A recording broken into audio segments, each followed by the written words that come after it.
Hello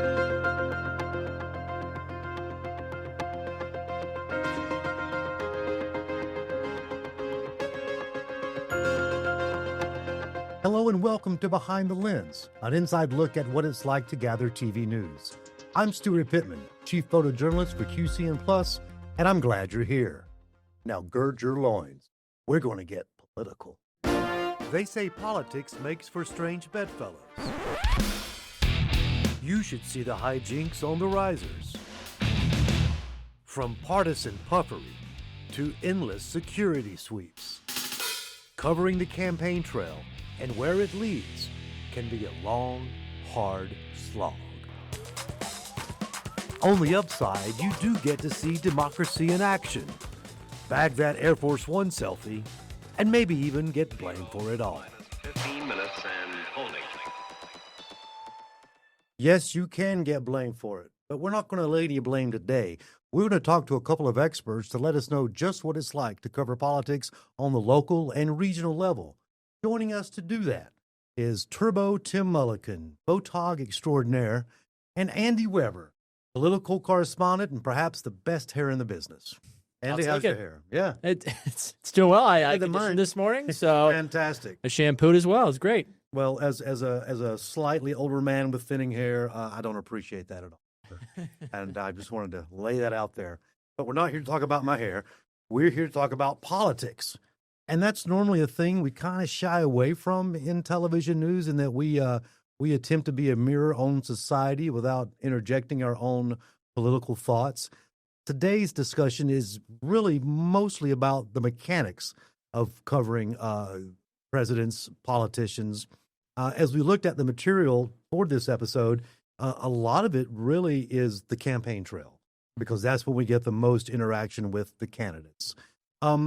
Andy, give me a little bit of a background as to your campaign and political correspondent history. Yeah, so I started covering politics my last job in Oklahoma City. I was covering for the state capitol in Oklahoma City, covering the minutia of state politics. And every 2 or 4 years, you go into covering state, local elections, stuff like that. My first presidential election, though, was 2024. And 2020 as well, but that's a little bit different because of the nature of COVID. Sure. But my first true experience on the ground with less COVID restrictions was for sure 2024. And that covering that, I think, was definitely different, with 2 assassination attempts. Yeah. In itself changes how things operate campaign-wise. Yeah. I'm lucky or unlucky enough to have covered or have been in a room with every president since the first George Bush. There's no trophy that goes with that, but I like talking about it. So here we go. Tim, you've covered a couple of elections, maybe more than a couple. Tell me about your experience. Yeah, my very first one was George Bush, the junior, and that was good. That was when I was in Chattanooga. Mm-hmm. And I've covered Obama a couple times, covered Trump 3 times. Right. And yeah, it's an ordeal. It's an adventure. But let's talk about that ordeal. Say the sitting president is going to speak at 2:00 in the afternoon at the local convention center. What time, Tim, do you have to be there to cover the 2:00 p.m. presidential speech? Usually about 5 a.m. You show up with all your gear. You go into the convention center. You drop your gear off where you're going to be, and then you got to get out. And they'll come in. They'll tell you can come back in a couple hours or 3 hours. Now, who's they? They being the Secret Service. Right. And they will search your stuff, do the bomb sniffing dogs and all that. Yeah. And then whatever time you're told to come back, you come back and you're sequestered either with your gear on the riser, or you're sequestered into a room for a while and then allowed to go to your gear. Right. But from that point on, you can't really exit and enter back in. Yeah. Andy, has that been your experience as mostly a reporter, as far as the getting there very early, dropping your gear off, leaving, coming back? No, absolutely. Especially when it's a president in town, or even a presidential nominee of one of the 2 major parties. It's a different level of security. I even compared it to when J.D. Vance was vice president and President Trump wasn't reelected. His security still was far higher. You had TSA level security, no water, money over a certain amount of ounces. It was like you were at the airport with a little more seriousness to it, because it was the president or soon to be president in the room in that case. Definitely 5 a.m. wake up time, and set up in a range of spaces too. You range from AC'd hotel banquet halls to my worst enemy, airport hangars Yes. because they course. they love them. Politicians They love love them, Oh, but they- there's they- no air they don't- conditioning in any of them. It always gets And so all the hot. audio's echoing off the Right. walls. Yeah. Yeah. I love that. Those are things people don't think about. People shouldn't have to think about. But getting there early, dealing with bad sound, with no air conditioning. Let's talk about the crowd, because you're not the only. If the president's in town, you ain't the only one there trying to get a picture of him. I know that on the risers, so there are risers set up in the venue, certainly, and you get there early. And as locals, we get there super early because we're there in town. You wait all day. It's And you about don't get assigned spots like the network does. right. You got to find your spot. You got to camp out, fight off other photogs, play some elbow. But then a few minutes before the president rolls in, hey, here comes 15 network crews. And they've got 3 times more gear than you do. And what do they do? What do they do, Tim? They elbow you out of the way.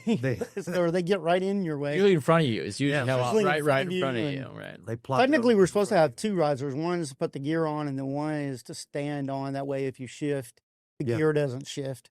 Yeah. But like you say, at the last minute, in rolls all these other people, and all the risers just kind of get wherever you can stand. Yeah. And so every little movement, you're like grasping your camera and trying to Yeah. survive the earthquake. And And in their defense, it's because they're traveling with Sure. the candidate, usually, Yeah, not sure. because they're late. But right, no, right, they're yeah. coming in late because that's when the candidate Right, is rolling right, into rolling that, in, that right. location. Yeah. Well, So- you just wouldn't think standing on a riser in a room full of people would be that perilous or that much of a pain in the butt, because you're just standing there pointing a camera. I mean, it's not the hardest camera work of certainly, but the control of the venue, the access, the weight can be more than you really want to deal with. I know that if I never cover another campaign, I'll be okay. I'd much rather watch the constricted version on television without Right. having to wait there 9 hours. That's the best part, is condensing it down to a consumable piece for Yeah. That's what I do. Yeah. I will say the visiting with news crews you don't see very often from maybe the region, not the area. That's always fun. We news crews we're all gas bags and we like to talk, especially that guy. So hanging out with news crews with nothing much to do isn't the worst. It turns into a 18-hour day. It's a Exactly. long shift, but like you say, running into old friends and old colleagues, and sooner or later you're gonna run into somebody you used to work with. Sure. That's kind of neat. And it helps knowing what you expect. I mean, typically there is a schedule. They don't always follow it, Right. but you know what you're waiting for. It's the speech. It's the speakers, Yeah. as opposed to a typical news story where you're like, oh, I might not know how this goes at 4 or 5 p.m. You know what to typically expect. Yeah. I can tell you the president, in my experience, that made you wait the longest. That's Bill Clinton.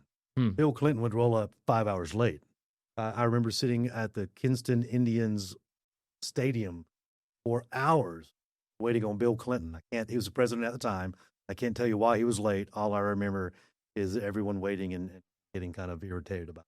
But they're not here to please us. We're sort of flies on the wall. Right. There's a picture there we just saw of Air Force One. So let's say when the president comes to town, he comes into town on Air Force One. We normally have a crew at the airport, and we certainly have a crew at the venue. Tim, why do you think we have a crew at the airport every time Air Force One lands? Well, you don't want to miss that. I mean, it's that plane is special, and then you want to get that walk off shot. And Sure. there's usually a crowd down at the bottom of it, and they Right. come down and he shakes hands and Yeah. greets people. I remember my first time covering it. The real surreal thing was looking up from the riser, because there's 15, 20 of us on our little riser for the media, and then there's the crowd and all. I remember looking up and just kind of scanning the surroundings and seeing a sniper pointing a gun at me. Yes. There's You better check it's like, yourself. yeah, exactly. There's like 2 snipers, and one of them's covering half the riser, and the other's covering the other half of the riser in case, God forbid, the media do anything they Right. shouldn't. Right. But I mean, that's a surreal feeling to see the gun pointed right at you. And it's a surreal feeling to be within hailing distance of the leader of the free world. Exactly. That can't be Exactly. dismissed. I mean, we in news get used to everything and we act like nothing impresses us. But when the sitting president walks into a room, you got to kind of take note of the moment. Right. And it doesn't matter whether you like that president or don't like that president. You're still honored and excited because, hey, I mean, like you say, you're feet away from the Sure. president of the world. I'm equally annoyed at everybody. I mean, because Yeah. I mean, by the time the president gets there, you've been there 6, 7, 8 hours. You're kind of ready to, can we get this Yeah. on? So the power of waiting gets tested. Speaking of testing, have someone giving me strange gestures over here telling me that it's time to take a break. So let's take a quick break and we'll be right back. And welcome back to Behind the Lens, an inside look at what it's like to gather TV news. We're talking politics, we're talking campaign trails, we're talking election day, we're talking sitting presidents coming to your town and upsetting your day. Andy, is there any one memorable, and I know there's more than one, when someone says covering the campaign trail or covering elections or covering politicians, what pops in your mind? The big thing for me was actually very early on, before I was a political reporter in the proper terms. I was a reporter in Peoria, Illinois, and Rod Blagojevich, he's a former Illinois governor. Sure. He is known for being convicted of auctioning off President Obama's former Senate seat. Yes, he went to federal prison, threw the book at him pretty much, but he was eventually pardoned by President Trump. So in 2020, I think it was, maybe 2019, gosh, it was all kind of merged together at this point. He had this big press conference outside his home after his release in Chicago. So we drove the 3 hours to Chicago, and I was 21, 22, getting there. And it was like every station I grew up watching was there. Sure. Networks were there. Chinese networks were there. French networks. So being among these 20, 30 cameras, and I'm just some, child from Peoria, essentially covering it, was pretty surreal.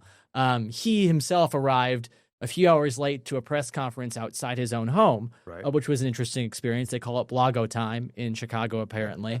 But that was quite the first real political event that I had been a part of in terms of as a reporter. Sure. It can get surreal. Yeah. I was telling Tim earlier, I spent, I don't know how long it was. It felt like a long time. I was in a small room with our political reporter, George Bush Jr. and Charlton Heston. And that was back in the time when he was with the NRA, and he'd shake the gun and say, "You'll take this from my cold dead hands." And whether you paid attention to any of that at all, when Charlton Heston walks in the room, it's like Mount Rushmore.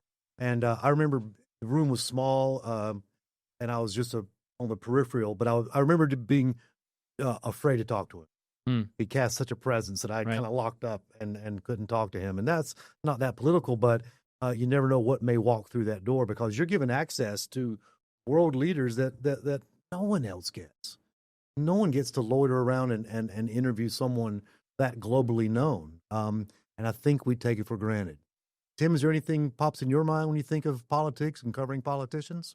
Well, there's probably several stories, but the one that surprised me the most was when Obama came. He was running late. He got delayed in St. Louis for some reason, and he was over an hour late.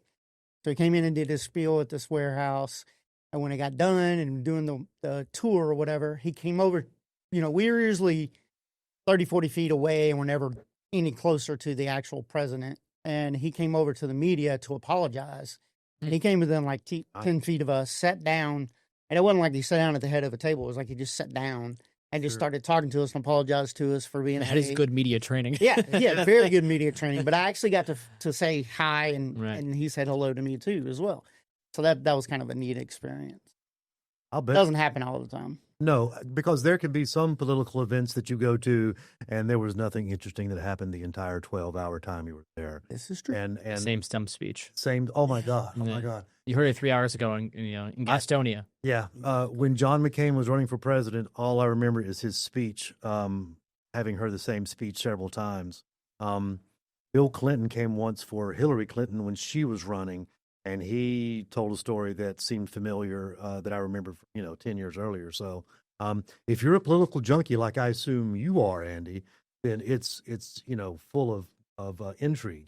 Mm-hmm. If you're just there to make sure the television looks okay, it can be kind of a dull day.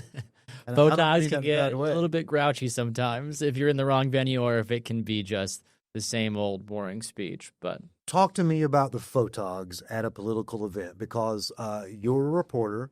Under the gun. Hey, I'm outnumbered here. Right? I don't like to use that language in here. Yeah, but as a non-camera carrying individual, what's been your experience? I know you shoot some. What's been your experience with photographers at a political event? Anything stand out? Well, here, I'm not just speaking because I'm outnumbered in this room. Here, it's a different ball of wax. The photogs usually want to be at the thing or have I've talked with them before, Right. like, hey, you mind staffing this campaign event? So it's been a pretty positive experience. But there's still there, as Tim was mentioning, the stressors of it's your job to get the shot, your job to elbow someone to get this framing. I thought when President Trump was in town, Brian Christensen had to deal with a network camera setting up all of their lights right over my shoulder, right in our shots. So honestly, for the most part, I'm impressed by them. And I admire their ability to not show their true frustrations. They let it out with colorful language afterwards, just not in the moment itself. Sure. Or they'll have a snide remark where the person can definitely hear it. It varies. there, yeah. Yeah, right.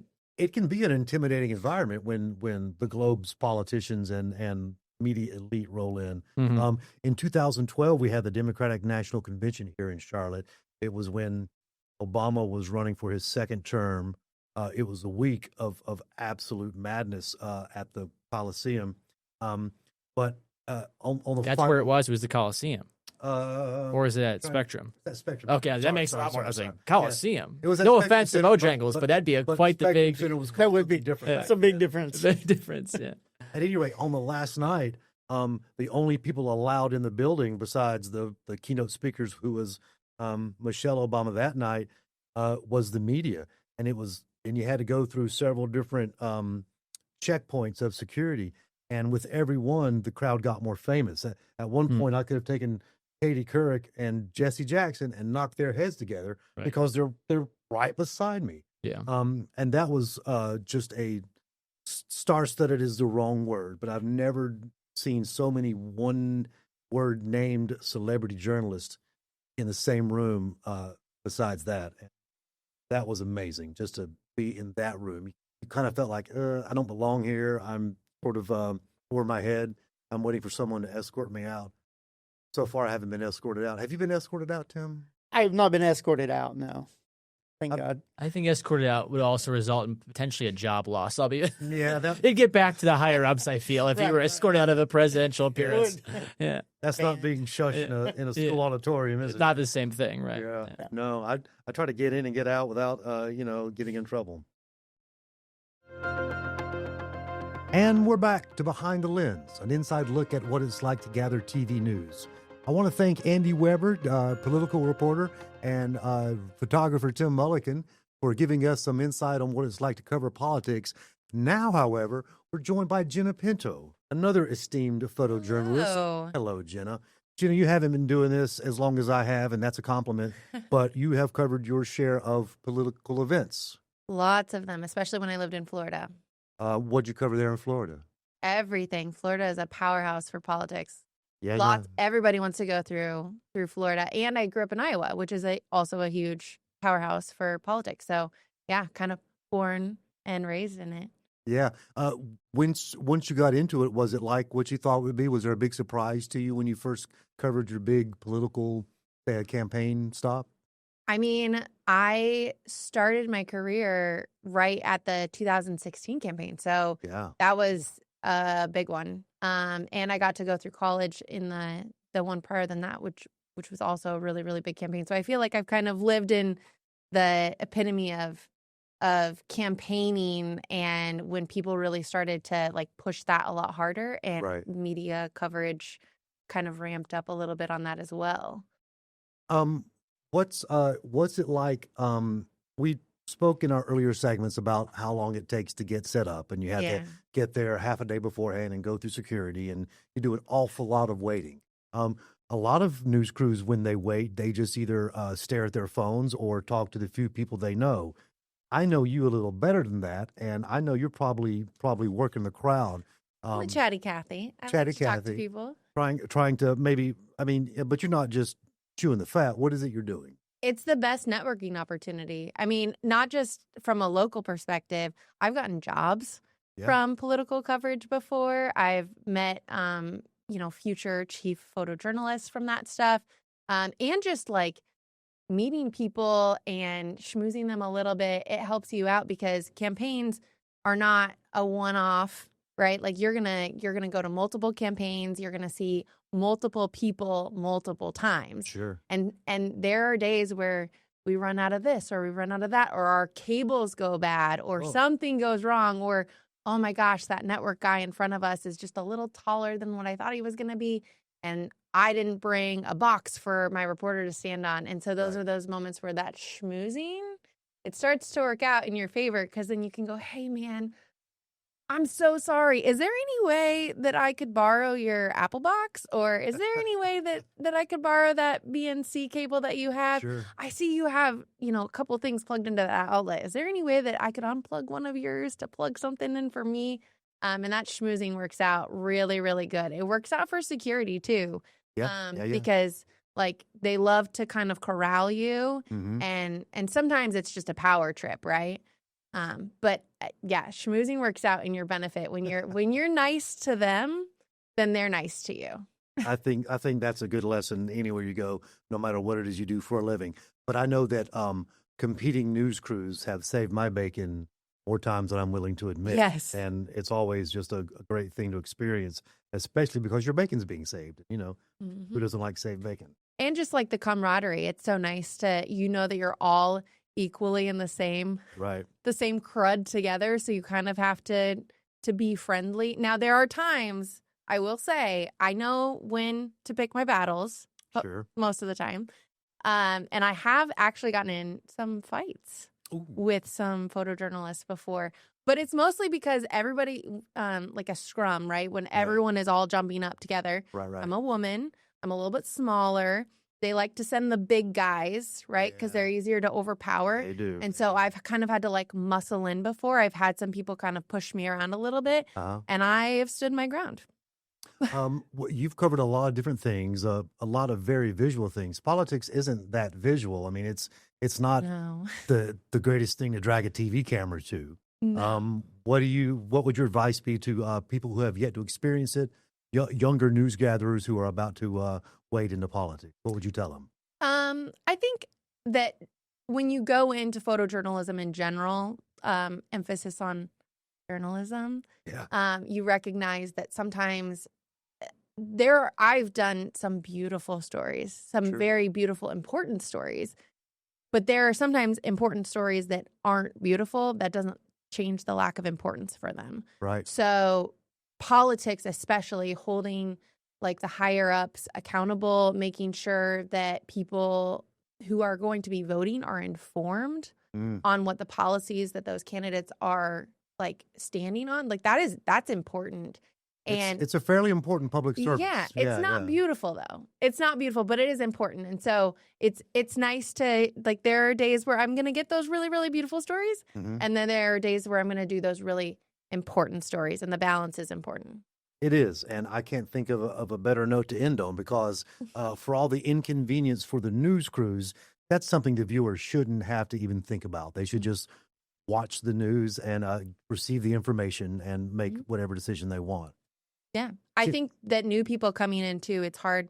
I had a high school class one time ask me, how do you follow a candidate if you don't believe in what they're doing? And that's not what we're doing. No. We're not, my job is to not tell you if I like them or not. Right. And I want you to be able to watch what I'm doing and not know if I like them or not. Amen. I want to make sure that the viewers are informed and that they're being good voters, Uh-huh. because I kind of like where I live, and I kind of wanted to stay that way. And having people vote on important topics makes where we live better. Good point, Jenna. Good point. Thanks again for viewing Behind the Lens, an inside look at what it's like to gather TV news. We've greatly enjoyed this segment and having you here, and we hope we'll see you next time.